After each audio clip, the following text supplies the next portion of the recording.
Yo, what's going on YouTube, and welcome back to another Destiny video. And in today's video, I am back with another exotic weapon review. And this time we're taking a look at the Queenbreakers Bow. The Queenbreakers Bow is one of the 3 new Fallen themed exotic weapons that you can obtain from the Elder Cipher. The new House of Wolves exotic bounty dropped exclusively in the Prison of Elders.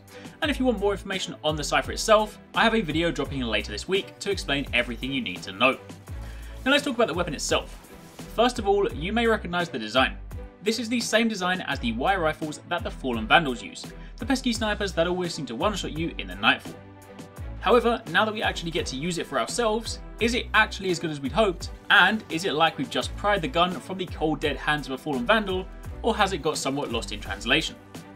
Well, first up, if we take a look at the weapon in more detail, you can see that despite the way it looks, it is in fact a fusion rifle with a scope, as opposed to a sniper rifle. It also deals arc damage, which is especially useful for dealing with a vast majority of fallen enemies. If you look in the first column, you can see what makes this weapon so unique.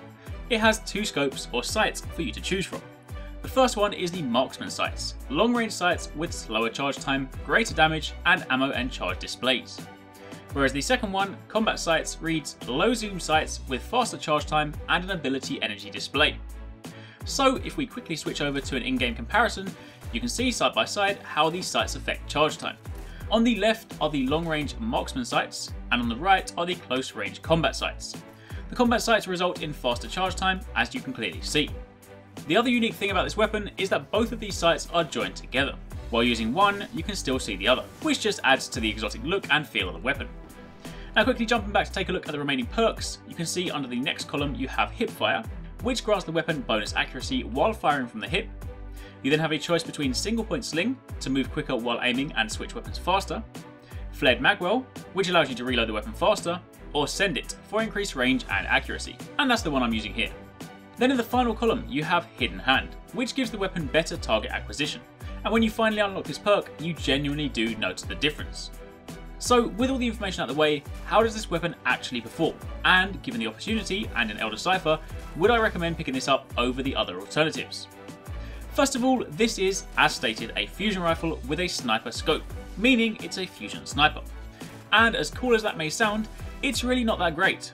See, the range on this thing isn't as good as that of a sniper, and given the charge time and bullet travel time, this also doesn't give you that pinpoint instant shot satisfaction that a sniper rifle does. If you see someone flying through the air in a Crucible match and you have a sniper rifle equipped, then you can simply aim and shoot. With this gun, however, you need to factor in charge times, as well as bullet travel time, and obviously the enemy movement. Plus, if you genuinely want to use this as a sniper rifle, then you have the longer charge times of the 2, so also not ideal. But if this doesn't beat a sniper rifle at its own game, then how about fusion rifles? Is it at least a good fusion rifle? And in all honesty, I'm going to say no.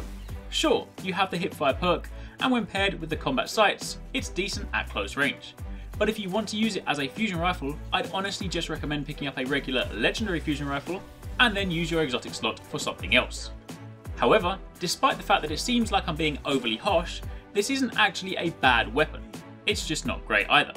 If you use this in the Crucible, then you either need to be extremely accurate to land headshots for a guaranteed one-hit kill, or you need to land 2 consecutive body shots, which, given charge times and travel distance, is hard to do if the enemy is advancing on you. However, if you are seriously considering using this, then you are going to want to use this as a mid to long range weapon, simply because you need to allow for the charge time when engaging your enemy. Outside the Crucible, however, in a PvE situation, it's not so bad. But then, in all honesty, outside the Crucible, your engagements are a lot more forgiving, and you are generally a lot more free to experiment with your weapon loadouts.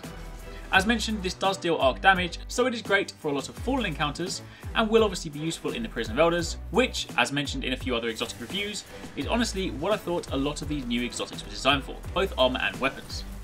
There is, however, having said all of that, one thing this weapon does do extremely well, and that is the size of its magazine. After using a special ammo synth, I was left with a whopping 83 rounds in reserve, with the 6-round magazine on top. That's an insane number of bullets for what is effectively a mid-range sniper rifle. So if you do plan on using this with the long range sights, and you do plan on using it as a sniper, then while the range might not be quite as good, and you do have to factor in charge time, the magazine does mean you can keep sniping for much, much longer than an opponent with a regular sniper rifle. And if you apply this in the Crucible, I honestly went an entire match without having to swap back to my primary when using the Queenbreakers Bow. So again, while I may not favour it over a sniper rifle, for the ammo capacity alone, it might still be worth considering. So, in summary, while this weapon is really a jack of all trades and master of none, it is still quite possibly one of the most exotic feeling weapons out there, from the way it looks to the way it behaves. It truly is different, and while it may not be the best at what it does, it is still a lot of fun to use. The ammo capacity allows you to keep going for a considerable amount of time, and when you learn to factor in the charge time, it can actually be quite an effective killer in the right hands. So with all of that being said, I would give this weapon 3 stars. Definitely something I'd want in my collection, definitely something I'd use for fun, but perhaps not something I would consider as a serious part of my endgame loadouts. And that, my friends, is it. That is my review for the Queenbreakers Bow. Let me know in the comments down below what you guys think of this weapon, and thank you very much for watching. Take it easy, catch you next time, peace out.